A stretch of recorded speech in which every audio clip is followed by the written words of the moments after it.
எல்லோருக்கும் வணக்கம். இன்றைக்கி கொத்தவரங்காய் வத்த குழம்பு செய்யலாங்க. வாங்க எப்படி செய்யலாம்னு சொல்லிட்டு பார்க்கலாம். இந்த வத்த குழம்புக்கு நம்ம முக்கியமாக அரைச்சி எடுக்க வேண்டிய பொருள் தேங்காய்ங்க. தேங்காவை வறுத்து எடுத்துக்கலாம். முதல்ல ஒரு கடாய் வச்சு இந்த தேங்காய் துருவில் போட்டுருவோங்க. நல்ல பொன்னிறமாக வரட்டுங்க. வறுத்து எடுத்துக்கலாம். நல்லா செவந்து வரட்டுங்க. இது கூட ஒரே ஒரு டீஸ்பூன் மிளகாய்த்தூள் சேர்த்து நம்ம அரைச்சி எடுத்துக்கணுங்க. மிக்ஸி ஜாரில் அரைச்சி எடுத்துக்கலாம். பாருங்கள், தேங்காய் நல்லா செவந்து வந்துருச்சு. இப்போ ஒரு ஸ்பூன் மிளகாய்த்தூள் சேர்த்து கேஸை ஆஃப் பண்ணிடுவோங்க. இந்த சூட்லேயே இதை கலந்து விட்டு ஆறின பிறகு மிக்ஸி ஜாரில் அரைச்சி எடுத்து லாஸ்ட்டாக இந்த குழம்போட நம்ம சேர்த்துடணுங்க. இதுதான் நல்லா வாசமாக இருக்குங்க. இந்த குழம்புக்கு டேஸ்ட்டே இந்த வறுத்து அரைச்ச இந்த தேங்காய் தாங்க. இப்போ குழம்பு செய்ய ஒரு கடாய் வச்சுருவோம். நல்லெண்ணெய் விட்டுடலாங்க.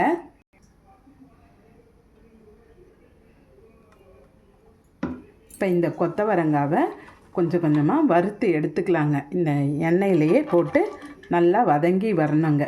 பாதி இதிலையே நல்லா வெந்துடணும். நல்லா வதக்கி கொடுங்க. நல்லா கலர் சேஞ்ச் ஆகணுங்க.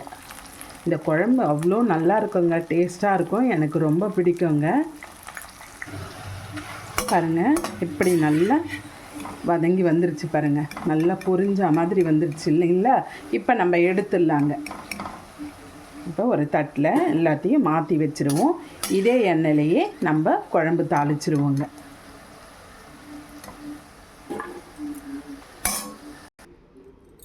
இப்போ இந்த கடாயில் இருக்க எண்ணெயே போதுங்க. இப்போ பாருங்கள், கடுகு, வெந்தயம், மிளகு, சீரகம் ஒரு ஸ்பூனுங்க சேர்த்துருவோம். கடுகுலாம் நல்லா பொரிஞ்சிருச்சுங்க. ஒரு ஸ்பூன் வடகம் சேர்த்துக்கங்க. இருந்தால் சேருங்க, இல்லைன்னா விட்டுடுங்க. அப்படியே கூட செய்யலாங்க. இப்போ தட்டி வச்சுருக்க 10 பல்லு பூண்டை சேர்த்துருவோம். பூண்டு நிறைய போட்டிருக்கேங்க நான். நல்லா ருசியாக இருக்குங்க. பூண்டு நல்லா செவந்து வந்த பிறகு வெங்காயம் சேர்த்துடலாம். சின்ன வெங்காயம் அதுவும் நல்லா வதக்கி கொடுங்க. வெங்காயம் நல்லா செவந்து வந்துருச்சுங்க. 2 பெரிய தக்காளியை அரைச்சி சேர்த்துருங்க.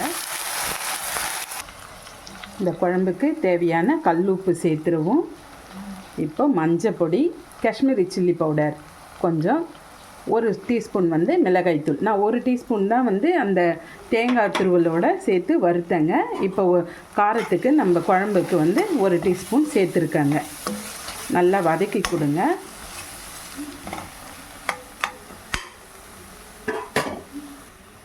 இப்போ மிக்ஸி அலம்னா அந்த தக்காளி அந்த தண்ணியை சேர்த்துருவோம்.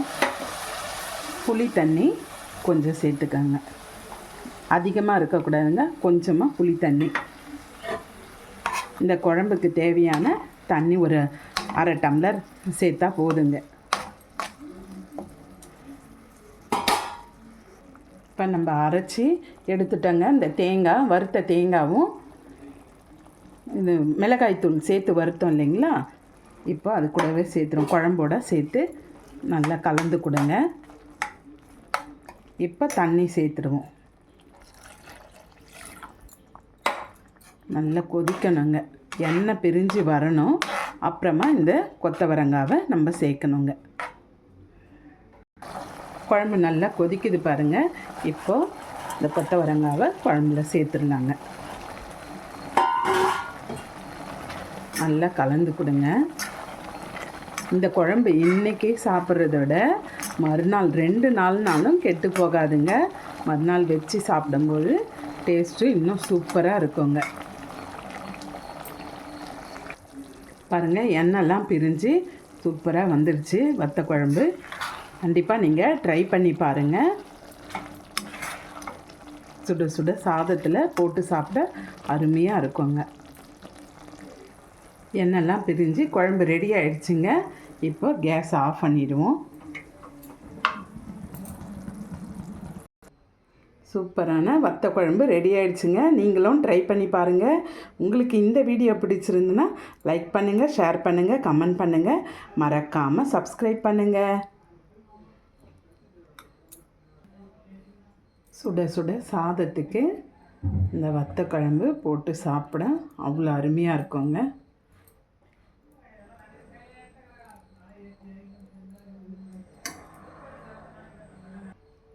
கண்டிப்பாக ட்ரை பண்ணி பாருங்கள். தேங்க்யூ.